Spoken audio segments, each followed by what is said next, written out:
Tema renungan firman Tuhan untuk renungan hari ini adalah panggilan kepemimpinan pastoral untuk menggembalakan jemaat Tuhan. Ayat Alkitab yang kita baca sesuai bacaan Sabda Bina Umat GPIB hari ini adalah dari Kisah Para Rasul 20 ayat 26 sampai ayat 28 yang berbunyi sebagai berikut. Sebab itu pada hari ini aku bersaksi kepadamu bahwa aku bersih, tidak bersalah terhadap siapapun yang akan binasa. Sebab aku tidak lalai memberitakan seluruh maksud Allah kepadamu. Karena itu jagalah dirimu dan jagalah seluruh kawanan, karena kamulah yang ditetapkan Roh Kudus menjadi penilik, untuk menggembalakan jemaat Allah, yang diperolehnya dengan darah anaknya sendiri. Demikian bacaan Alkitab hari ini. Haleluya! Saudara dan saudariku yang dikasihi Tuhan Yesus, dan yang mengasihi Tuhan Yesus. Kitab Kisah Para Rasul dalam Perjanjian Baru memberikan gambaran tentang masa-masa awal gereja Kristen, memberikan wawasan berharga mengenai pertumbuhan, tantangan, dan peran para pemimpinnya. Dalam Kisah Para Rasul 20, ayat 26 sampai ayat 28, Rasul Paulus berbicara kepada sekelompok penatua Efesus, menyampaikan pesan penting tentang tanggung jawab kepemimpinan dalam gereja. Dalam ayat ini, Paulus berkata, "Oleh karena itu, pada hari ini aku menyatakan kepadamu bahwa aku tidak bersalah terhadap darah siapapun di antara kamu. Sebab aku tidak ragu-ragu untuk memberitakan kepadamu seluruh kehendak Allah. Jagalah dirimu dan seluruh kawanan, yang oleh Roh Kudus telah mengangkat kamu menjadi peniliknya. Jadilah gembala jemaat Allah, yang telah dibeli oleh Yesus dengan darahnya sendiri." Pernyataan tidak bersalah Paulus, menandakan komitmennya yang tak tergoyahkan untuk memenuhi perannya sebagai utusan Tuhan. Ia menegaskan bahwa ia telah dengan setia, memberitakan seluruh nasihat Tuhan kepada jemaat Efesus. Hal ini menekankan pentingnya para pemimpin dan guru di gereja, yang dengan setia membagikan pesan Injil secara utuh, tanpa menahan diri atau berkompromi. Gambaran tentang penggembalaan juga penting dalam ayat-ayat ini. Paulus memerintahkan para penatua untuk menjaga dirimu dan seluruh kawanan. Di sini, ia menyamakan anggota gereja dengan sekawanan domba, dan menyamakan para penatua dengan gembala, yang bertanggung jawab atas pemeliharaan dan perlindungan jemaat mereka. Metafora ini menggarisbawahi sifat pastoral kepemimpinan dalam gereja, menyoroti perlunya pemimpin untuk membimbing, memelihara, dan menjaga kesejahteraan rohani jemaat. Terlebih lagi, rujukan Paulus pada gereja yang dibeli dengan darahnya sendiri, yaitu Yesus yang adalah Allah, mengingatkan kita akan kasih pengorbanan Yesus Kristus di atas kayu salib. Hal ini menggarisbawahi betapa besarnya nilai yang Tuhan berikan pada gereja, sehingga penting bagi para pemimpinnya untuk memperlakukan gereja dengan sangat hati-hati dan penuh pengabdian. Kesimpulannya, Kisah Para Rasul 20, ayat 26 sampai ayat 28, menjadi pengingat yang menyentuh hati bagi para pemimpin gereja dan umat beriman. Hal ini menekankan pentingnya komitmen yang tak tergoyahkan terhadap pesan Injil yang lengkap, tanggung jawab pastoral para pemimpin untuk memperhatikan kesejahteraan rohani jemaat, dan kasih Tuhan yang mendalam terhadap gerejanya. Memahami konteks ini dapat membimbing gereja dalam memenuhi misi dan tujuannya di dunia.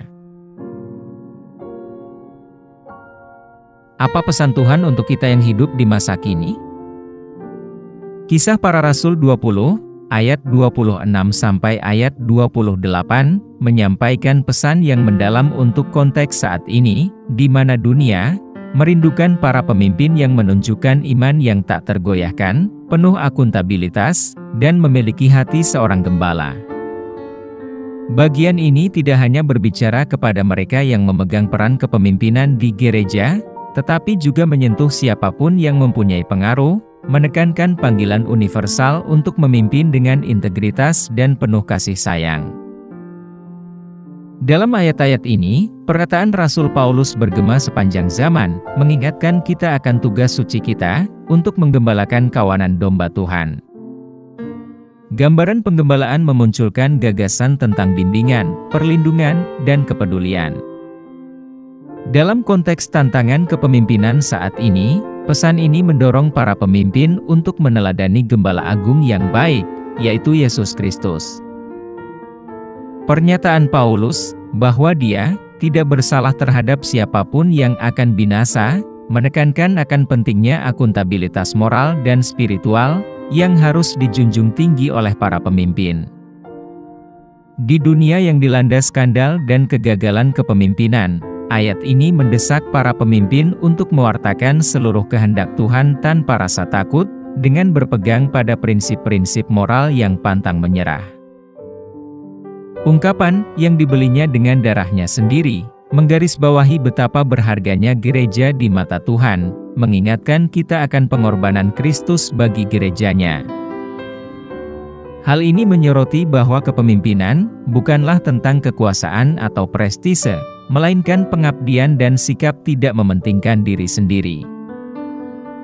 Konteks saat ini mengharuskan para pemimpin untuk mengatasi kepentingan pribadi yang bisa menimbulkan perpecahan.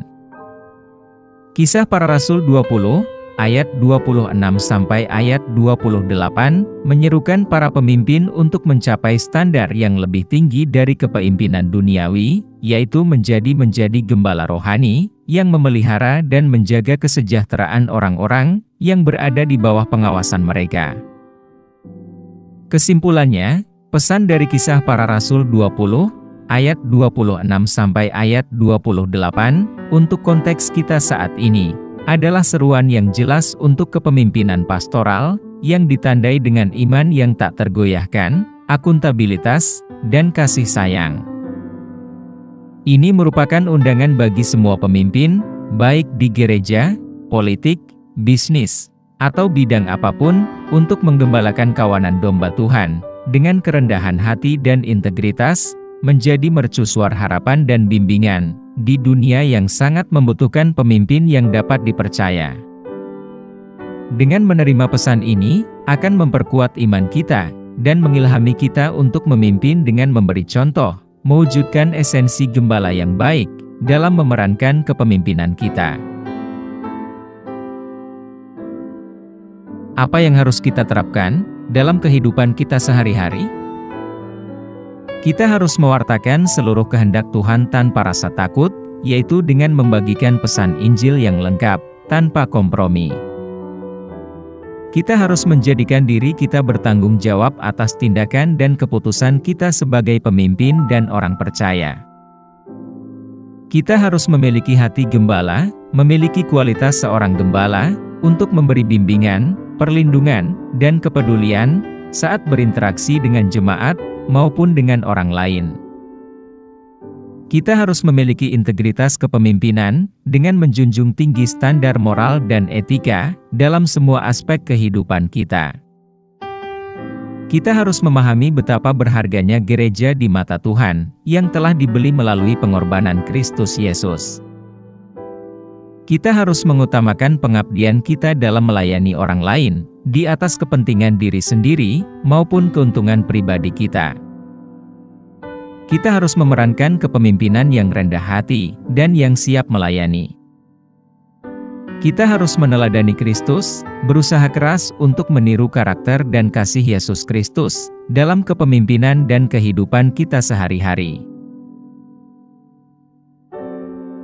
Mari kita berdoa. Tuhan Yesus, kami datang menghadap Tuhan dengan hati penuh rasa syukur atas hikmat abadi yang kami terima melalui bacaan ayat Alkitab hari ini. Kami berdoa memohon kekuatan dan kebijaksanaan Tuhan untuk menerapkan ajaran ini dalam kehidupan kami sebagai umat Kristiani. Tolonglah kami, ya Tuhan, untuk mewartakan sabda-Mu tanpa rasa takut, untuk memimpin dengan penuh integritas, dan untuk menggembalakan mereka yang dipercayakan kepada kami, dengan penuh kasih dan perhatian.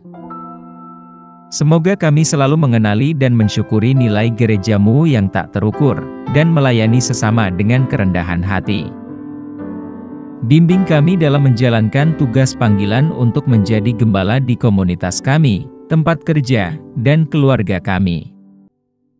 Berilah kami rahmat untuk menyesuaikan kehidupan kami, sesuai keteladanan Yesus Kristus, Sang Gembala Agung yang baik. Kami pohonkan doa ini dalam nama Yesus Kristus, Tuhan dan Juru Selamat kami. Amin. Kiranya Tuhan menguatkan kita, dan kasih karunia Tuhan Yesus menyertai kita.